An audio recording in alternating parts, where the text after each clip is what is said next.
Welcome to TalkNorth.com. Thanks to our longtime producer, Brandon Morton. Please download before you listen. If you'd like to advertise with us, you can reach us at talknorthpodcast@gmail.com. And please follow us on Twitter at TalkNorthPod.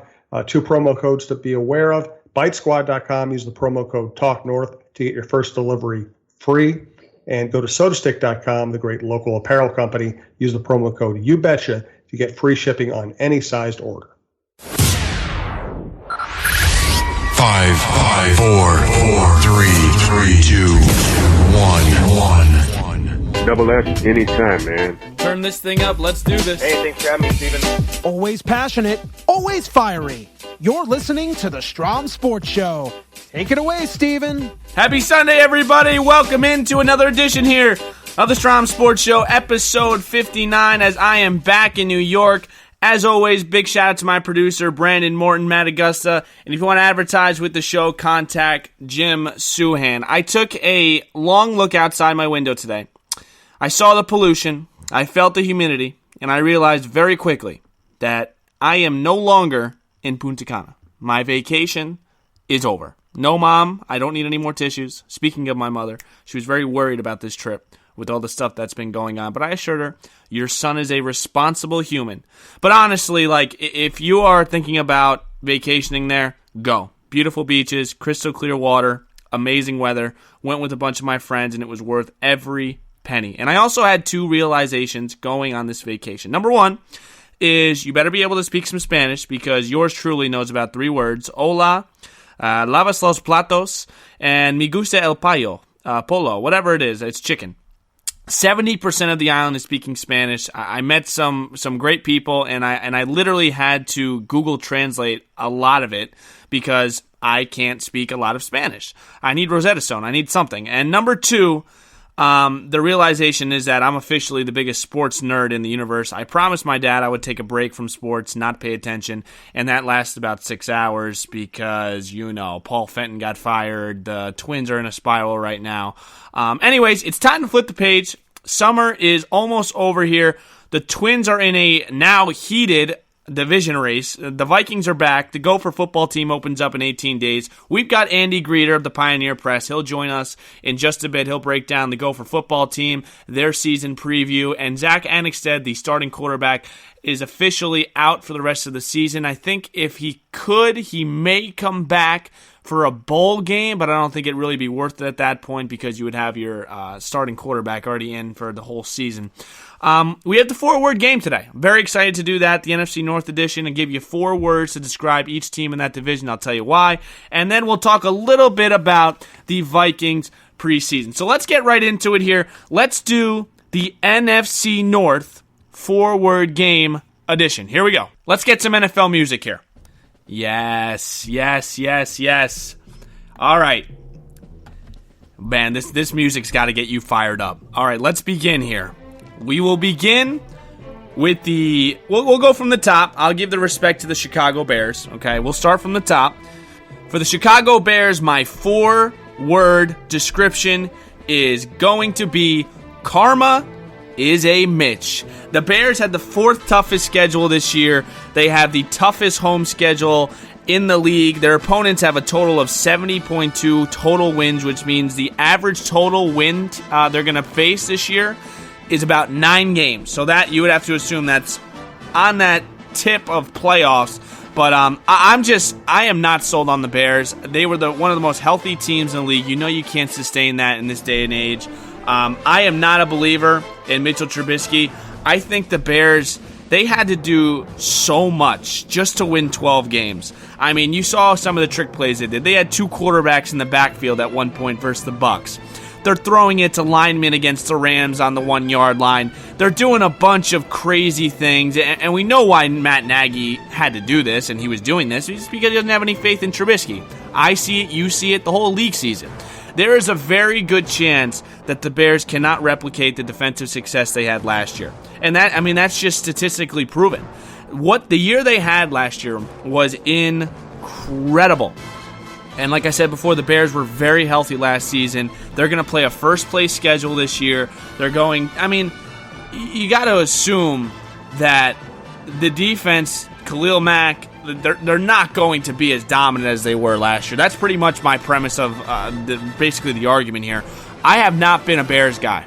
From last year, I didn't like the Bears. So I think that this year, karma is a Mitch. And I think that they are definitely going to win under 10 games this year. I don't know if they're going to make the playoffs. I would think they're going to make a wild card spot because you know who the division is going to this year. So I'm going to go karma is a Mitch. Bears are not even close going to have to the season that they had last year, just based on their fourth toughest schedule in the league, toughest home schedule, and I just do not believe in Mitchell Trubisky. All right, coming up next here is the Minnesota Vikings. Oh, this is my favorite. This is one of my favorite ones. Next one here is Minnesota Vikings. Simple. Dalvin and the Chipmunks. Dalvin Cook said he's ready to carry the ball as many times as they want to hand it to him. He needs to be the guy this year. Obviously, durability is a concern with Cook. He has been so effective when he plays. Some of the numbers here, I mean, you know, he's averaging over 90 yards from scrimmage with 6 touchdowns in 15 games since being obviously a second-round pick with the Vikes. Dalvin Cook is the straw that stirs the Vikings drink this year, and I think what we saw yesterday with Kubiak and Stefanski is that they are going to run. We're going to be able to open up the play-action rollouts for Kirk Cousins. For the Vikings to have a successful year, Dalvin Cook's success is essential. They have to get him going early. They have to get him to stay healthy throughout the course of the season. And if they do, this is the Vikings division to lose. How about the Green Bay Packers? They check in at 3 here. This is simple. Mr. Rogers' weak neighborhood. This is the first time, back-to-back losing seasons for the first time since 1991. Randall Cobb is gone. The only couple of things here that I'm going to take into account with the Green Bay Packers this year, number one, is that Aaron Rodgers has a chip on his shoulder. Okay, so that's usually a recipe for disaster for all 31 other teams, especially the 3 in the division. Aaron Rodgers, obviously, I respect Aaron Rodgers. I think he's one of the best quarterbacks, one of the greatest quarterbacks ever. I think he's highly... I think some people go a little overboard. I don't think he's in the category of Brady, Montana, Elway. I don't think he's in that kind of Mount Rushmore because he only has 1 ring. But due to the circumstances, I understand why you'd put him up there. Obviously, one of the greats. The thing that's a little worrisome for the 3 other teams in this division is that the Packers have one of the easiest schedules in the league this year. They're favored in 10 games. So that's something to look out for. They've got their new coach, obviously, in Matt LaFleur. We'll see how him and Rodgers kind of coexist. I think that's basically the word you're trying to look for when it comes to Rodgers and other head coaches. Another thing here about the Packers is they don't have a ton of wide receiver depth past Devontae Adams, who's top 10 to top 5 in the league. They've got a Division II kid from Wisconsin Whitewater. They've got Trevor Davis from California. Like, those are their 2 other receivers. So that's gonna be, I think, problematic for this team. They just don't have a lot of depth offensively, especially when it comes to the wide receiving core. Last and definitely the least, the Detroit Lions. This one, follow me here. Carry on, my wayward son.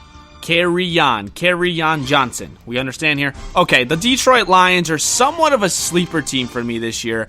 I liked what they did. They went and got Damon Snacks Harrison. They drafted TJ Hawkinson. They got a tight end for Matt Stafford. Stafford had one of the statistically worst years of his career last year. You know, for an 8-game stretch in the middle of last season, the Lions look like they found their new running back in Kerryon Johnson. I mean, he averaged 75 yards from scrimmage last year, 4 touchdowns, until he got injured. Obviously, he had a season-ending knee injury. But Kerryon Johnson is going to play a significant role in that Detroit Lions passing game, especially after they let go of Theo Riddick, because Riddick is gone now. They cut him in late July. Here's an interesting stat for you.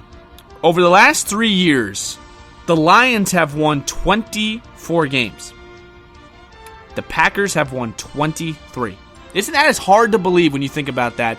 You think it's opposite ends of the spectrum, but Detroit was actually on the cusp of winning a division a few years ago, and then obviously last year happened and the year before that with Caldwell.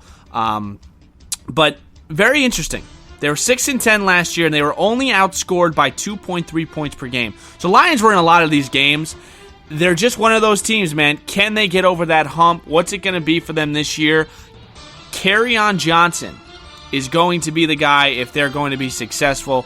He's going to be healthy. He's going to be... That's a good fantasy pickup, by the way. If you're in a dynasty league and you have to pick up a young running back, Kerryon Johnson might be that guy for you. Detroit's obviously going to have a last-place schedule, so look for them here. They could be a sneaky, sneaky team.